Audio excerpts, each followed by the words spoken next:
Assalamualaikum warahmatullahi wabarakatuh. Perkenalkan, nama saya Siti Nur Fadila dari kelas A2 Manajemen, Prodi Manajemen. Di sini saya akan membahas materi tentang teori penawaran untuk memenuhi tugas ekonomi mikro pada pertemuan ketiga. Dalam membahas teori penawaran kali ini, saya akan menjelaskan 6 hal yang ada di dalam teori penawaran tersebut. Yang pertama adalah apa itu penawaran, yang kedua hukum penawaran, yang ketiga skedul penawaran, yang keempat kurva penawaran, yang kelima fungsi penawaran, serta yang keenam pergerakan dan pergeseran kurva. Langsung saja masuk ke dalam materi. Yang pertama adalah apa itu penawaran.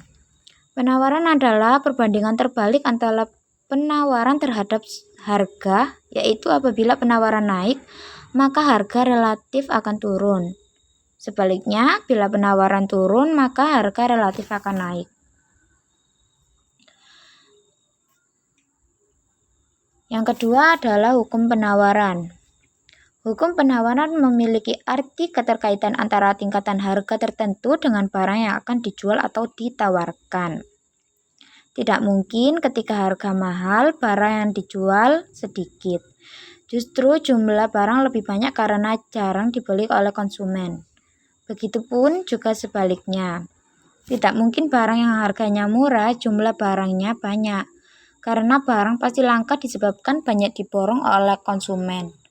Hukum penawaran berbunyi semakin tinggi harga, semakin banyak jumlah barang yang bersedia ditawarkan.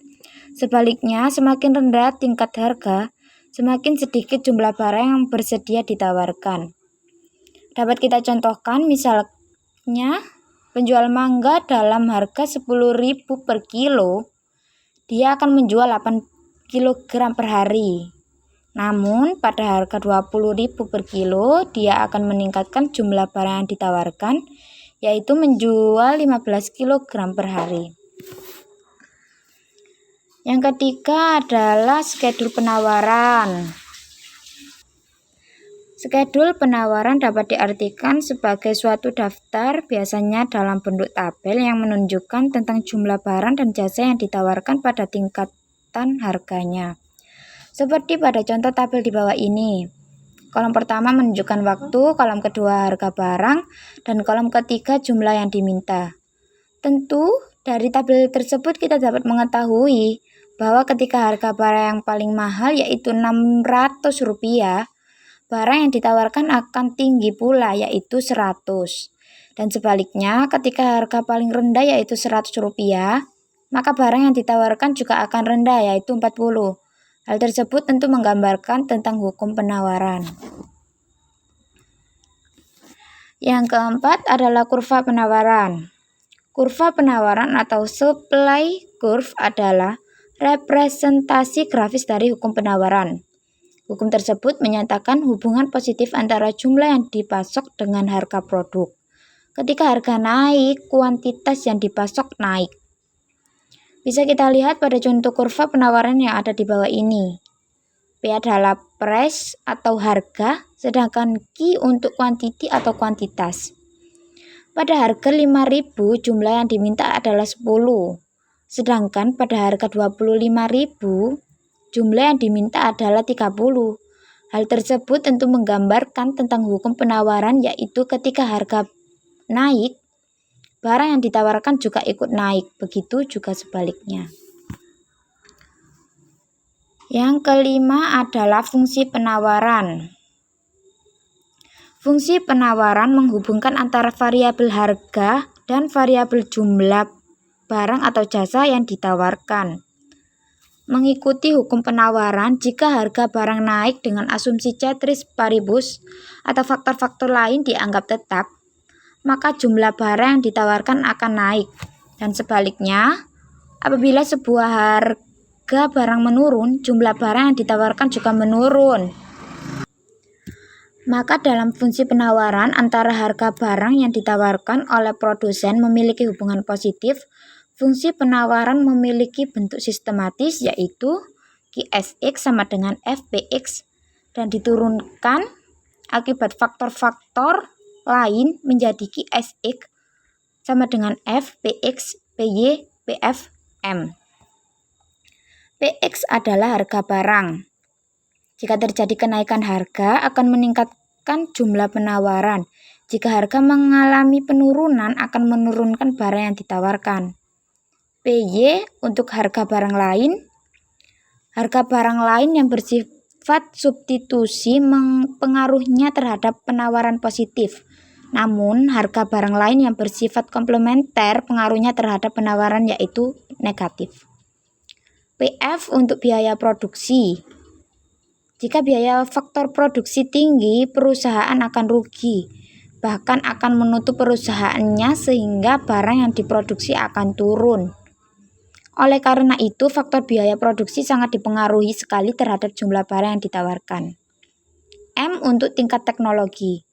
Kemajuan teknologi akan mengakibatkan produksi bertambah cepat. Biaya produksi semakin rendah dan tentunya keuntungan akan bertambah. Dengan demikian, teknologi cenderung menaikkan penawaran. Selanjutnya, yang keenam adalah pergerakan dan pergeseran kurva.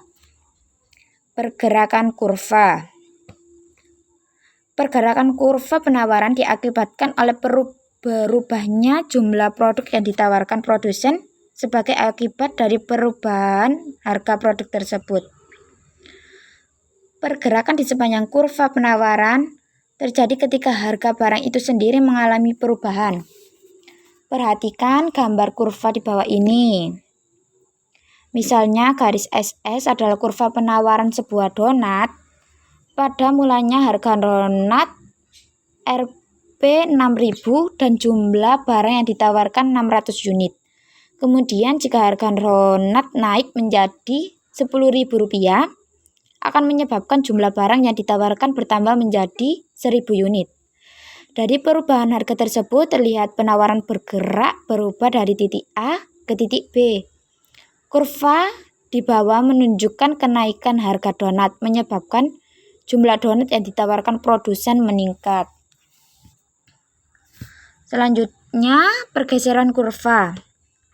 Pergeseran kurva terjadi karena berubahnya jumlah produk yang ditawarkan produsen sebagai akibat dari berbagai faktor, kecuali faktor harga produk tersebut.